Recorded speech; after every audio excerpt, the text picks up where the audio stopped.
Good evening. Give me a second to get set up.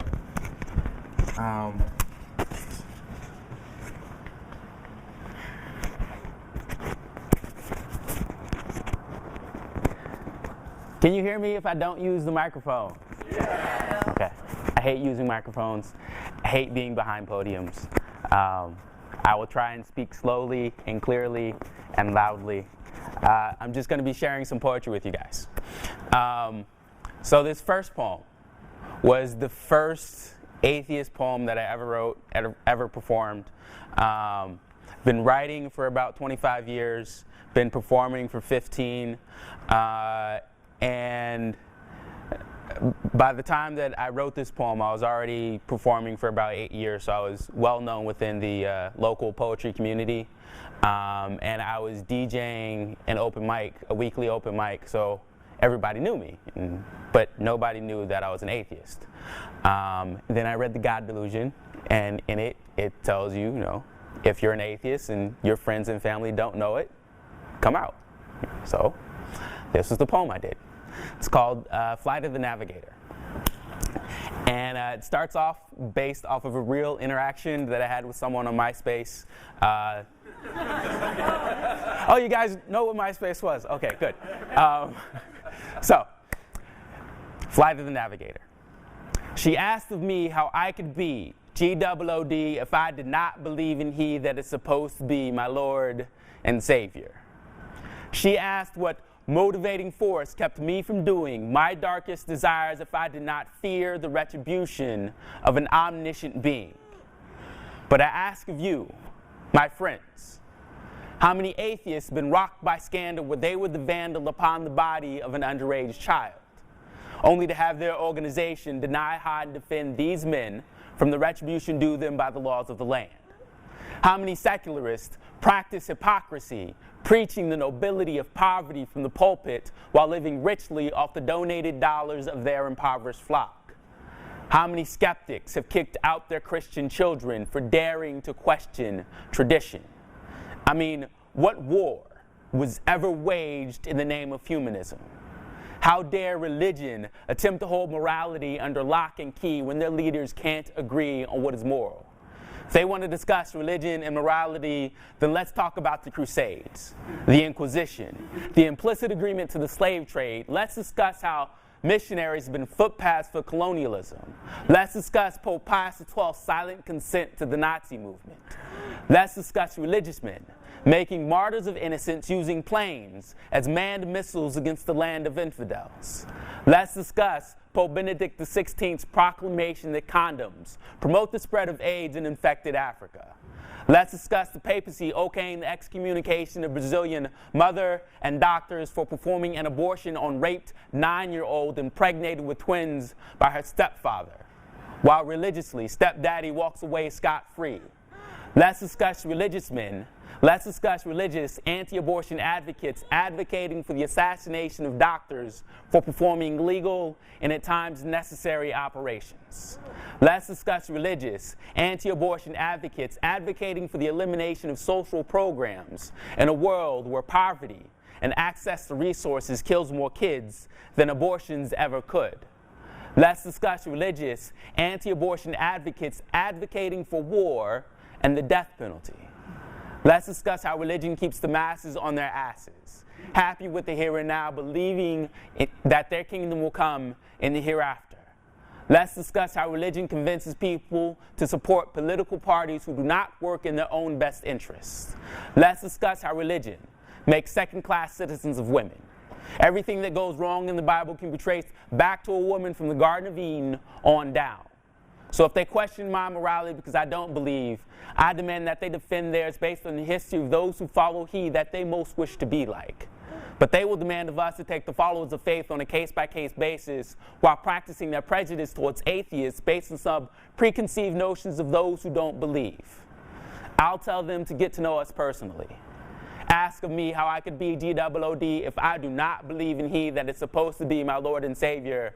Ask what motivating force keeps me from doing my darkest desires if I do not fear the retribution of an omniscient being, and I will tell them what I do believe. I believe that all of humanity is connected. that what happens half a world away may one day affect me or my new nieces. I believe that children should be taught to think critically about what they hear, what they see, and what they believe. I believe that deeds done behind closed doors between two or more consenting adults is nobody's business but their own. I believe that religion is just a division perpetuated by the powers that be to keep you and me from focusing on what really matters most, just like race, just like gender, and just like sexuality. I believe that morality doesn't come from God or Allah or Yahweh or Muhammad or Jesus or the Bible or the Quran or spirituality, but is instead a basic human element that allows us to further the existence of our species. I believe that all the pain and suffering I've seen in my family, and indeed all of the world, is not caused by an omniscient, omnipresent, omnipotent being that is just testing us or can't be bothered to help, but is instead something that we can all work to eliminate.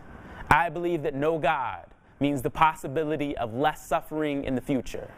I believe that if all of humanity were like me, we would see that every species is connected and be better stewards of this one earth.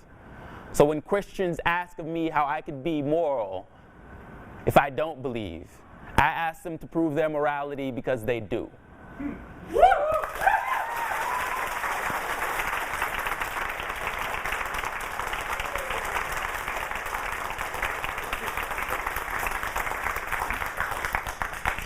So after I performed that, my community, the people that knew me, were accepting and respected me for speaking about what I believed. I didn't get much negative feedback from it. And when I did, I like to point out that it's not so much an attack against religion. It's an attack against being biased against someone because of what they believe, whether they believe in God or not. And that typically goes over okay. So this next poem, let's see, is about our biology, right? So we frequently hear from people that believe in God that the eye is so perfect it had to have been designed, or the human body is so perfect that it had to have been designed. So this is a rejoinder to that argument. And it's called, "Oh God, You Devil." All my skeptic-themed pieces, poems, have 80s movie references. Because I'm a child of the 80s. Dear God, I want to thank you for this body you've given me, but I do have one or two issues with its layout and capabilities. I mean, if we are, as your adherents would have me believe, your favorite species created in your image, then your imagination must have been exhausted after creating sunrises, sunsets, the ocean, its floor, and the majestic mountains. They are beautiful works of art, after all, but your imagination must have been expended after creating creatures to swim in the deep, birds to decorate the skies, and animals to populate the earth. They are all, and animals to populate the earth. They are all inspiring in every iteration, so I can only assume that your imagination was taxed when it came to creating my kind. Or perhaps the parts bin was empty because these eyes you've endowed in me and mine are nice. I mean, don't get me wrong, they're serviceable. But they are nowhere near your best work. Sharks have clear covers to keep their eyes safe when attacking prey. The eyes of the octopus don't have the same blind spot as those of mammals, and their images aren't flipped. Hawks can see greater distances with more clarity, and insects have compound eyes that allow them to see in 6 directions at once, while we stub toes in poorly lit rooms. Our rods struggling in low light situations, leaving us susceptible to injury and predation. We can only see in black and white in our periphery. Our cones can only perceive a limited number of colors in the spectrum, and our necessary nerves and veins occupy the ocular surface, leaving them vulnerable to irritation and damage by the tiniest of your insects. God, this body you've given we suffers from 1 or 2 minor deficiencies. For instance, we communicate, eat, drink, and breathe using the same faculties, which almost makes it a certainty that we will one day choke in our attempt to acquire sustenance. Did you love the dolphin and the whale more than man? Are fishes and amphibians more favored by their creator than the humble mammals from which we've descended? The circulatory and respiratory systems of insects are so simple as to almost be inspired. Did you design them early on in the process? I mean, there are more body plans for insects than there are people on this earth. Did you pen them fresh off your first cup of coffee, or whatever your drug of choice may be? Because after seeing some of your creatures, the anglerfish, the duck-billed platypus, I think it is safe to assume that you were on some sort of hallucinogen. And speaking of circulation and respiration, why don't we use all of the oxygen we take in? And why are we land-based animals on a planet that is 2/3 water, where the oceans, once so teeming with life that you could only see heartache and strife for your favorite creations, and instead limited them to the land masses? This spine you've hung my mass on contains a curve so complex that I will have back problems at some point in my life. Whereas if we were in the ocean, that might not be. The same can be said for hips, ankles, and knees. And dear God, why can't I regenerate limbs? I'm not asking for an arm or a leg such as a salamander is able to do, but if the common lizard can regrow a tail, I don't think a pinky toe is too demanding of me. And dear God, why is my lifespan so short? Only doubling in the last century thanks to science-based medicine, but still falling far short to the alligator and the crocodile, the tortoise and the parrot. Do these creatures, not purported to be your favorites, have more purpose than man? And what is the purpose of cancer? Why do our cells suddenly go crazy and attempt to kill off the body that contains them? And our appendix, which was once necessary to break down such fibrous materials as grass and hardy green vegetables, is now a repository for necessary bacteria and is just waiting around to kill us, a ticking time bomb in our abdomen. I'm running out of time, dear God, but not complaints.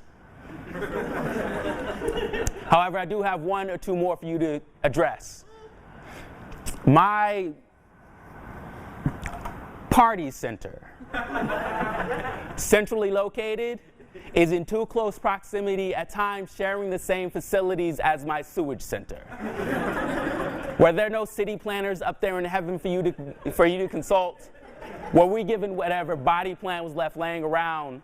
Would that explain the mysterious DNA that still occupies our cells? Is your quality control worse than McDonald's? Never mind. Don't answer that last question. There's no need. I only need to look around at all the different religious denominations that claim to speak your truth to know the real truth. I humbly await your answer, dear God, if you can be bothered. But can you do me one favor? Keep your believers from attempting to speak for you, because they are all offering a different answer, each incompatible with the other, and attempting to disprove 6 billion ideas of you is really beginning to piss me off.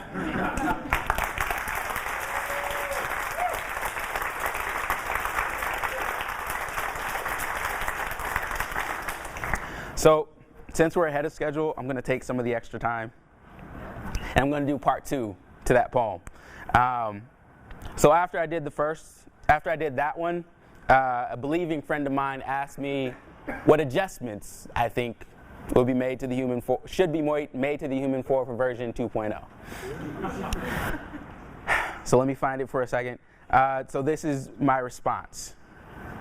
And that poem typically goes over fairly well because it's comedic and entertaining for most part, and I don't get into the God issue until like the end.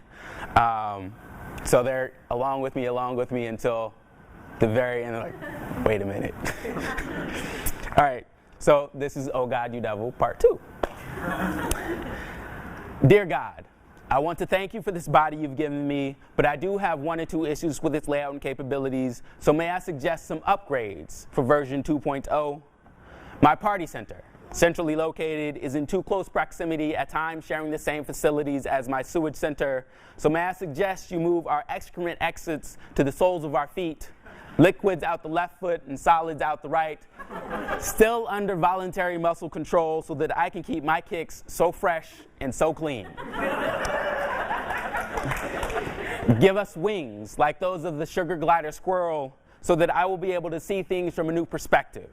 On a world so large we are limited by our pedestrian abilities, give us eyes with the ability to see in infrared so that pareidolia will not be a necessary adaptation by my mind as a means of ensuring survival. I'd like the chameleon's coordination skills so that my skin tone could match my mood and environment.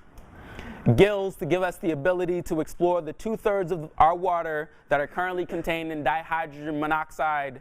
This might also eliminate the more than 17,000 children under the age of 4 that attempt to come stay with you each year by acting on their natural, some might say God-given, curiosity by placing things in their mouths or exploring bodies of water that can be less than an inch deep.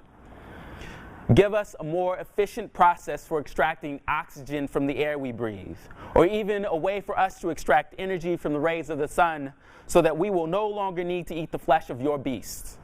Give women the ability to determine whether or not they want their eggs inseminated by their current partner. And better birthing canals for the female of the species so that giving birth will not be a danger to mother and child. Give us a better understanding of the perils faced on the journey from zygote to embryo to fetus, to eliminate the stat that 1 in 4 women will suffer a miscarriage in their childbearing years. Or better yet, just stop killing kids in their mother's womb. I can only assume that your imagination must have been exhausted after creating sunrises, sunsets, the ocean, its floor, and the majestic mountains. They are beautiful works of art, after all, but your imagination must have been expended after creating creatures of the deep, birds to decorate the skies, and animals to populate the earth. They are all inspiring in every iteration, so I can only assume that your imagination must have been taxed when it came to creating my kind. I mean, if we are, as your adherents would have me believe, your chosen species, there would be no need for me to plead for upgrades to the human form. So never mind. Scientifically minded men have stepped in to fill the void in our development left after over 2 million years of undirected evolution. People like Orville and Wilbur Wright, who gave us the gift of flight, or William Spicer, one of the pioneers of modern night vision goggles, or Frenchman Sieur Freminet, who came up with the first self-contained underwater breathing apparatus, better known by its acronym SCUBA, or Carl Gerasi, inventor of the modern oral contraceptive, aka the pill. And I know that some of your followers will attempt to tell me that these men and their work are expressions of your will. But that still leaves the fact that you kill 1 in 4 children before they ever have the opportunity to breathe. And that's just in America with all of our modern medical technology. So please, before your adherents speak about your greatness and unending love and compassion, have them explain away that fact. Until then, I will place my trust in the science that works.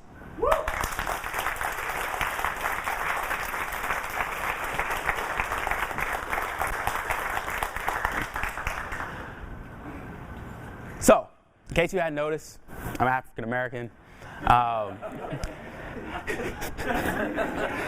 The open mic that I would DJ it ended this past January after an 8-year run.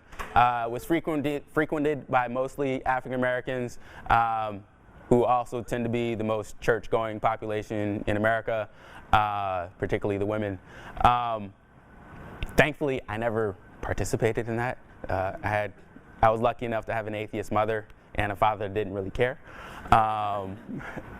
So they let us do our own thing. So this poem is addressed to the African American population, particularly the ones that I would be performing in front of week to week. It's called Say Anything. John Cusack. It distresses me how tenaciously my people hold on to Jesus when God, Jesus, Jehovah, and Allah never fell from the lips of our ancestors as they were trapped in the bellies of boats, bringing them across the Atlantic, raping them of the only home they ever knew. These same gods enabled our enslavers to see us as nothing but chattel, below human beings because their holy books, falsely attributed to the hands of gods, were were written by feeble-minded men who never walked more than 100 miles outside of their villages. Men who had no knowledge of distant lands containing people who did not resemble them. Distant lands containing people who resemble me. My ancestors were victims of a misunderstanding. Victims of an arrogance that allowed men to lack even the will to hate those they enslaved, because hate is something reserved for equals. And their gods gave them domain over land and animals. So if my ancestors were only ever seen as animals in these men's eyes, then why would they waste their energy hating me and my kind? My ancestors prayed to different gods who, as far as I can tell, never lifted a finger to help them. Who, as far as they could tell, never lifted a finger to help them. So it only figures that they would adopt the God of their enslavers, who, as far as I can tell, never lifted a finger to help us, never attempted to dissuade his followers from practicing in human trafficking.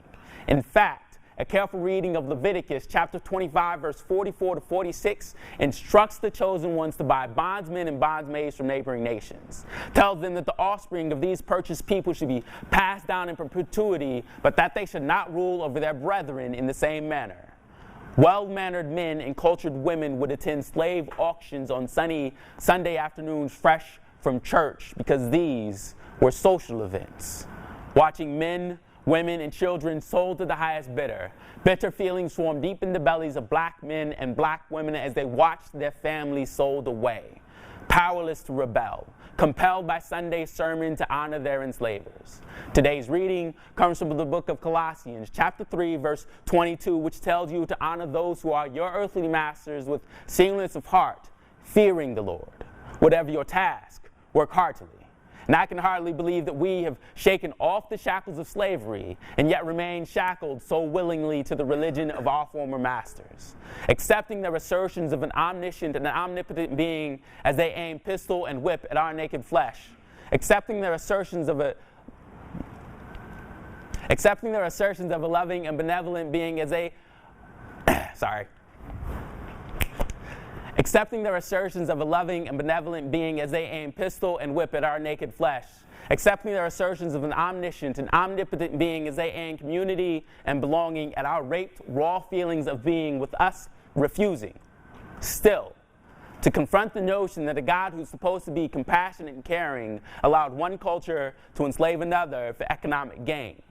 That a God who is omniscient would have foresaw the downfall of Adam and Eve, would not have placed temptation so easily within reach, would not have given a serpent the power of speech, that an omnibenevolent God allows atrocities like Sandy to happen, at times being given credit, refusing to edit the record to reflect more favorably on belief in a deity, that an all-powerful God allows evil to exist in a world that is inhabited by what are supposed to be his most favored creations. My ancestors prayed to different gods who, as far as I can tell, never lifted a finger to help them. As far as they could tell, never lifted a finger to help them. So it only figures that we would adopt the God of our enslavers, who, as far as I can tell, has never lifted a finger.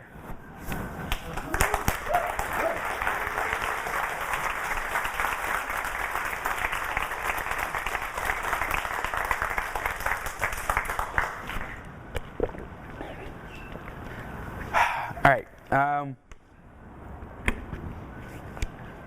so that one goes over okay. I've had a couple of people come up and ask me for the Bible verses that I cite, and then they go off and do whatever, and they never come back again. I've actually had someone that converted to Islam come up and thank me for reciting that poem because she felt it was, a rejoinder against the Christianity that was impressed upon our ancestors, which of course it is, but it's a rejoinder against all of them. So yeah, this next poem I wrote for my nieces.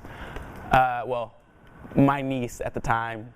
I have one niece that's going to be 3 in October and one that just turned 1 in May. So this was written after the first niece was born, but before I knew about the second one coming. But it's been adapted for both of them. It's a bit more inspiring. My brother is in a blended marriage. He's an atheist. She's a believer. So I had to find a way to encourage my nieces to think for themselves without necessarily stepping on her toes. So that's why there's hidden wording in here.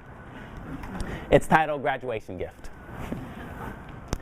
To my two new nieces, Bryce Elizabeth and Riley Noel, on the occasion of your graduation from high school, some words of advice as you prepare to leave us to make your way in this world. This society will attempt to compartmentalize you, place you in boxes so they no longer have to consider you, be it the female box, the male box, the office worker box, or the artist box. Refuse to be boxed, because normalcy is the pursuit of the unimaginative. Be imaginary, the person the little kid in you always imagined you would be. Learn to love life like you used to. Refuse to reminisce about the joys of childhood and instead work to haul them into your everyday. Get lost in daydreams made reality, play dates played out as your daily routine. Make friends with someone because they sat next to you. Be the kid you miss. Craft the childhood you never had a chance to experience. Be precedential. Set precedents. Do something new. Have never included in your list of attributes like I never heard of a brother baking cheesecakes, DJing, racing cars and writing poetry. Never met a man that managed to raise 3 kids, one by coastal on a poet's salary. Never heard of a radio personality who persistently exceeded expectations in pursuit of his dreams. Be inspirational. Shun those who would attempt to claim pride in your work without doing work of their own. Don't apologize. Be intentional in words and deeds, and you will never have to offer another phrase of remorse for the ill-conceived perceptions of others. If they don't understand you, keep talking. There are those who will. It is for them that you are sharing your voice. Never let show some respect be synonymous with shut up. Have enough respect for the strength and courage of others to tell them the uncomfortable truth, especially when they're asking for it. Life is too short to live with regret. Tomorrow may always be a day away, but death is always lurking. And society will attempt to convince you that your bucket list can be put on hold, when in reality your bucket is always with you, waiting to be kicked. It is the uncomfortable truth of our fragile existence, and one that we must all come to grips with, old and young alike. This is the only life you are guaranteed. Live like it. You are the consequence of chances of unimaginable proportions. Take some. Every person you meet is living an equally improbable life and should be treasured with each encounter. Act like it. Awake with the realization that today has the possibility to be the best day of your life, and love like it. End each day by saying, there is nothing you would do differently, even when you can't recall exactly what you've done, and sleep like it. Remember that she who has the most toys still dies. Live life without clutter. Live life without fear.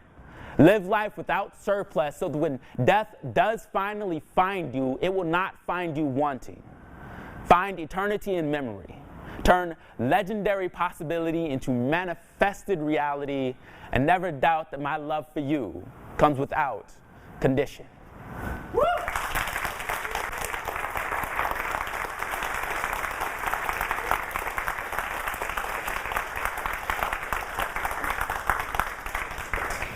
I honestly love doing that poem.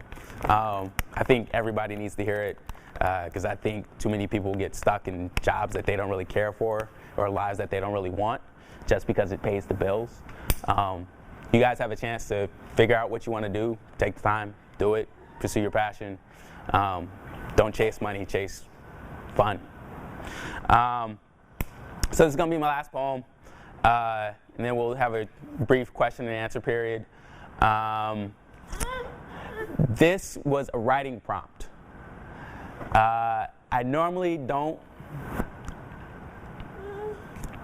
Sometimes I do. Okay, sometimes I write poems when I'm inspired. I'll write a poem in like an hour or a night or whatever.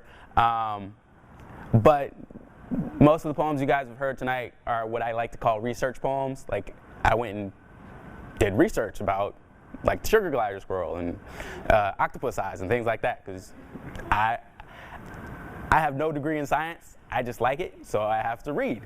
But this was a writing prompt about God, life, and death, and this is what came from it. It's called Weird Science, another 80s reference. I am an amazing amalgamation of milliseconds, a compilation of coincidences, a collection of infinitely small spans of time that separates me from the possibility of my bloodline. I have managed to outswim 500 million of my brothers and sisters to be here today, continuing a chain of happenstance that began moments after the Big Bang brought the universe into being. Matter and energy cannot be created or destroyed. So the same molecules that make up me in this instance have been in existence for over 13 billion years. We are heavenly.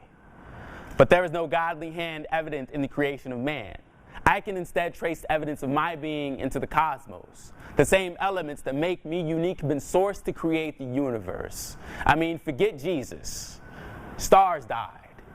Galaxies gave their lives to form my fingertips. How could I not find wonder in waking up? Be more amazed at each day that I open my eyes. Each day I'm granted more time on this little blue marble floating through the vast emptiness of space. I am in awe of life. To quote Carl Sagan, I find it elevating and exhilarating to discover that we live in a universe which permits the evolution of molecular machines as intricate and subtle as we. I am left breathless by the understanding that my continuance is an example of the improbable versus the impossible. And despite what some might think, this gives my life more meaning, makes each day more precious, lends weight and reality to the precious actuality of each person that I allow into my life, because I see that they are an amazing amalgamation of milliseconds, a compilation of coincidences, a collection of infinitely small spans of time that separates them from the possibility of their bloodline. So I offer assistance where I'm able, compassion when I can, and a hug when life's weight proves too great for them to stand, because these memories will be the markers of my legacy, allowing me to exist for eternity, or at least a few years past my mental exit from this planet, a few years past my physical exit from this planet, a few years past that moment in time when my atoms are reconnected with the cosmos. I live my life relaxed and happy, because I know that I could be gone tomorrow. And like Stephen Hawking said, when your expectations have been reduced to zero, then you truly appreciate everything you have. And I appreciate you guys having me here tonight. Thank you.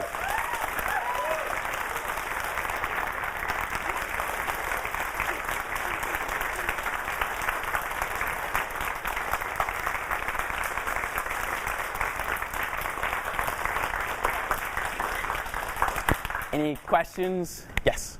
How can we get a hold of your poetry?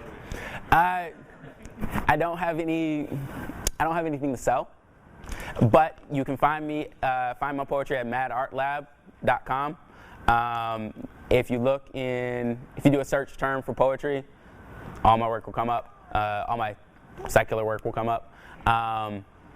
So yeah, hopefully I'll get something recorded or published soon. Yes? What did you think you wanted to do when you were in high school or college?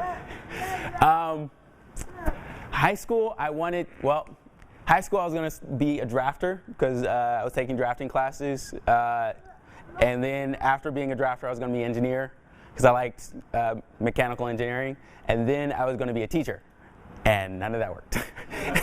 And then in college, I was going to be a teacher. And then, I did draft for a brief period. It was boring as hell. I fell asleep at my desk frequently. That doesn't go over well with your bosses. So after that didn't work out, I went back to college to be a teacher, and in the process of doing a research paper about No Child Left Behind, I figured out that wasn't really a system I wanted to be teaching in.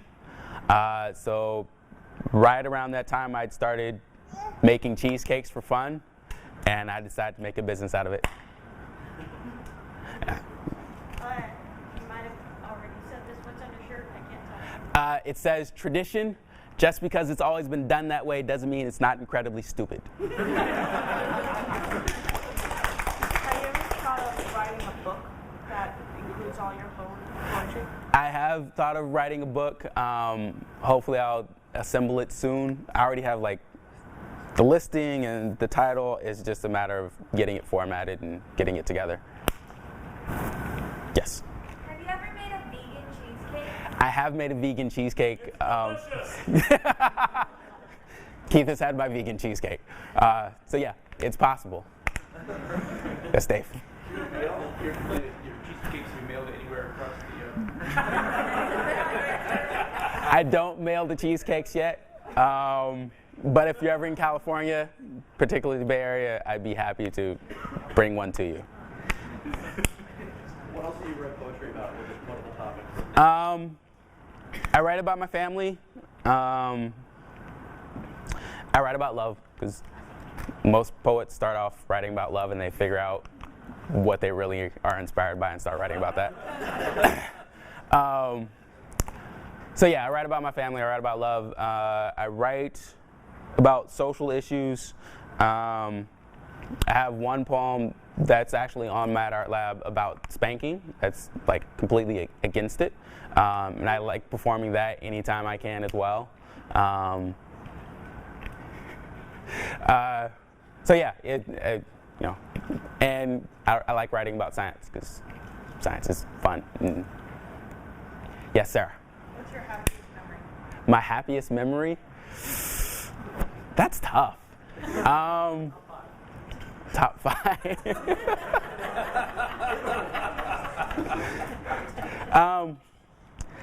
I don't know. Well, I don't have like one singular happiest memory. When I was growing up, well, my dad's family is really into cars and car racing. So growing up, my summers were spent at either Sears Point in Sonoma County or Laguna Seca in Monterey. So those are like my happy places. When I go there, I remember going there in the summer with my dad and my brother and just kind of hanging out and spending the day there. I was like 5 or 6, and we'd have our bikes with us, so I wouldn't necessarily care what was going on the track. But it was fun for me. And even now, like with my car, the sound of the exhaust brings back those memories because it sounds like a race car. I like driving. So yeah, that's my happy place. Yes? Why most African Americans they convert to Islam specifically, not other religion? Like they don't turn into atheism or other religion like Buddhism or Judaism, specifically Islam. So why is that? I have no idea. Well, I have no authority to speak on it. I would think that because it comes from another ethnic minority, that it seems somehow better than Christianity, even though Christianity started in the Middle East. But I would think that is why they prefer going to Islam rather than somewhere else. Yes? Did you ever have a conflict within yourself when it came to your beliefs? Did you go around and visit churches or ever go to church just to see what it's like? Oddly enough, I went to 10 years of Catholic school. Where's your Bible? It's at home on my shelf. Yeah, I went to 10 years of Catholic school from 2nd grade to 12th grade. If you know anything about Catholic school, religious class probably every day, if I recall correctly, and church every week. Hour-long mass, standing, kneeling, sitting, doing all that. Yeah. Didn't you say that your parents were non-believers? My mother was an atheist. My dad didn't care. We went to Catholic school strictly for the education, but religion wasn't discussed in the house. So I didn't know my mom was an atheist until like 10 years ago when I finally decided to come out. And I was like, yeah, Mom, I kind of don't believe. She's like, good, me neither.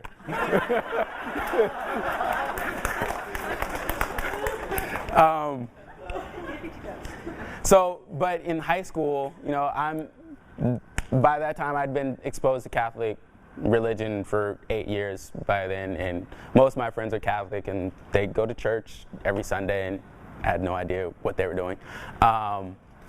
So I think like my sophomore or junior year, I decided that I wanted to be a Catholic, and my mother, being a fantastic parent, took me over to the religious counselor, sat down, had a meeting with her, and the woman went over all the steps that I had to go through to like be a Catholic, and I was like, that's stupid. Why can't I just say I'm a Catholic? Isn't that like, shouldn't that be enough? No, you have to go through, okay, I'm not gonna do that anymore. So I think probably like a year or two after that, like I was never a hardcore believer. I didn't pray every day. I didn't pray on a regular occasion. I think I can say I've prayed like maybe 20 or 30 times when like strife was happening in my life. But I think around like 16, 17, I figured out that I didn't believe, or at least I didn't know. I was calling myself an agnostic because there was not a wonderful atheist movement like there is now, trying to rebrand the name. So yeah, about then I stopped believing. I stopped kind of searching, although in 1996, when I was 17, I worked at a Catholic camp from 96 to 99. And I was clear that, like, I knew to myself that I didn't believe. I didn't pray with the kids. I didn't tell them my own beliefs. I didn't, try to push anything on them or keep them from praying or anything like that. I wanted to work with kids, and that was the opportunity that was presented to me. So I went and worked at a Catholic camp. Yeah. Yes. Do you have any cheesecake poems? Do I have any cheesecake what? Poems. Poems. Oh. I actually do have a cheesecake poem. Oh. That is not my phone. That's still on. Okay. I don't have this one memorized because it's been like 9 years since I wrote it. It's titled, I'm Your Pusher.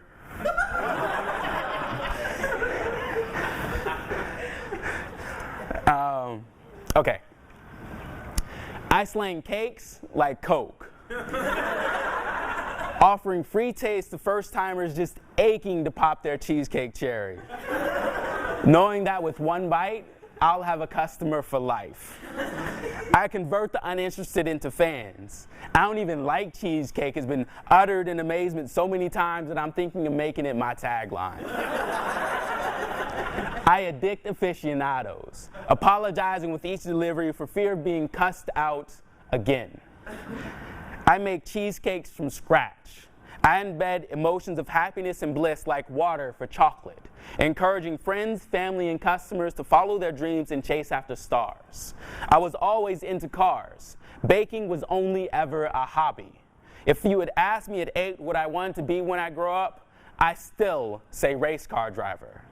At 16, I intended to be an engineer to build my bank account, and when the walls had been sufficiently padded, I was going to teach while racing during summer breaks. Then in the middle of high school, I discovered drafting, all the art and math of engineering without all the education. At 21, with the required learning done, I was ready to begin a drafting career, only wanting a car slightly sportier than my current whip, a 1986 Volvo 760 GLE. Ideas of teaching lurking in the back of my brain and being an entrepreneur crossing my mind as many times as being a black rodeo clown.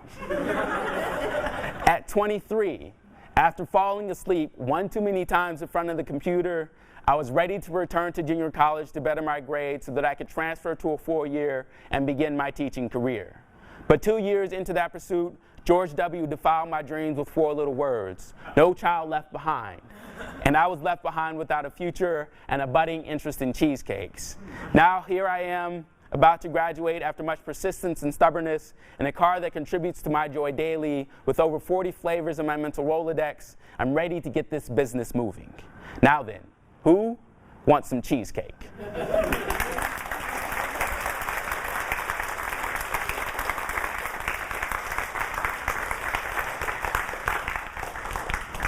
Any more questions? Yes, Keith? These movies, really? It started out with Flight of the Navigator because I liked that, you use moral compass, and navigators use compass. So, and after I did the Flight of the Navigator, I just kept doing 80s movies for the titles because it was fun. Did you start running out, or are you going through Netflix just looking at Actually, yeah. I haven't run out yet. I run out all the ones that are on the forefront of my brain. I need to start, going through Netflix and finding things, and yeah. Yes. So what's your car? My car? My current car is a 1994 Miata. The answer is always a Miata. The answer is always a Miata, yes. Any other questions? One more question? Sarah, yes? Where else will you be performing? This year, I will be at ApostaCon in Omaha, Nebraska. It's September 20th to the 22nd? 19th to the 21st. 19th to the 21st. September 19th to the 21st in Omaha. And I will be at Sacramento's Free Thought Day, October 12th. I'll be performing in the morning because I have to go DJ in the evening. I think that's the rest of the year. Yeah. Twitter handle. Oh, you can find me on Twitter and Instagram at Reuschelle's. Yeah, I'm going to have to spell that. It's like the first thing that comes up when you Google your name and poet. So. There you go. Reuschelle's is REUSCHELLES. You can also just go to oaklandcheesecake.com. That will redirect you to my cheesecake site, and that has my Twitter handle on there. Not Instagram yet, but yeah. Thank you for having me. I look forward to interacting with you for the rest of the weekend.